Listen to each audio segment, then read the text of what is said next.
At this time, members will be recognized for questions in order of seniority, alternating between majority and minority members. You will each be recognized for 5 minutes, each in order to allow to get to as many questions as possible.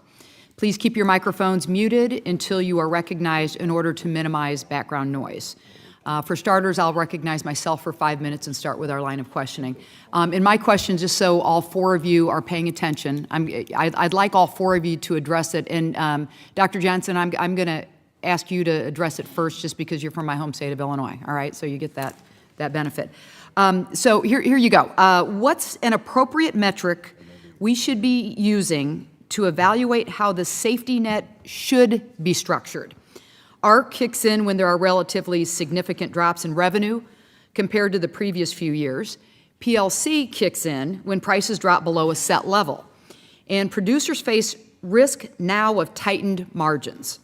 How should we think about an appropriate structure of the farm safety net? This is really to help us start laying the foundation for what do we want to consider as we look at the 2023 Farm Bill. Dr. Jansen, we'll start with you. I think an appropriate measure is, a starting point is the level of price.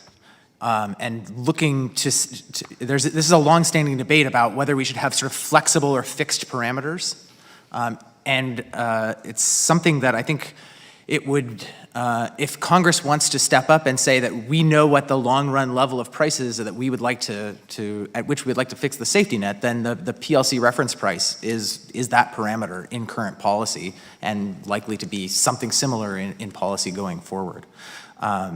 So we need to decide what that price is, and it's important to remember that that's the season average price, not the price on one day, but the price over the course of an entire year. And I think it's important to recognize that we have a situation right now where prices are high, but people are worried about price declines. But it's important to sort of wait until those price declines are realized and we understand what net farm income is in a given year before we sort of define whether there's been a realized loss that's worth having some sort of policy intervention to cover. Very good. Dr. Outlaw, if you can answer the question as well. I tend to take a little bit different view. I look at the cost of production as basically something that tells me we need to cover a good portion of the cost if we're going to keep people producing in this country.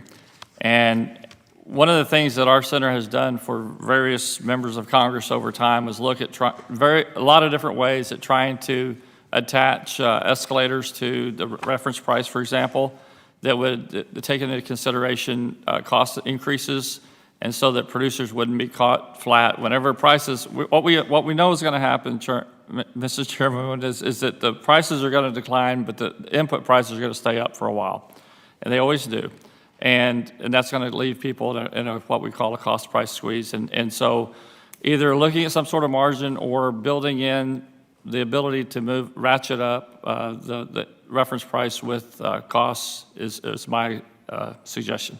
Thanks, Dr. Outlaw. Dr. Rainey, is there anything that you would have to add to either one of those responses? Again, I would focus in on the comments made by Dr. Outlaw. I think that the margin, because just focusing on price, you get in the situation we have now where our input costs are increasing and inflationary pressures, and so you're going to have some intense pressure where that safety net will be weakened. Thanks, Dr. Rainey. And then Mr. Craven, anything else to add? I would just second Dr. Outlaw's comments. You know, we've looked at cost reduction for corn in Minnesota for 2023, and it's $5.18, which is a long ways away from where we currently have in reference prices. Okay, very good.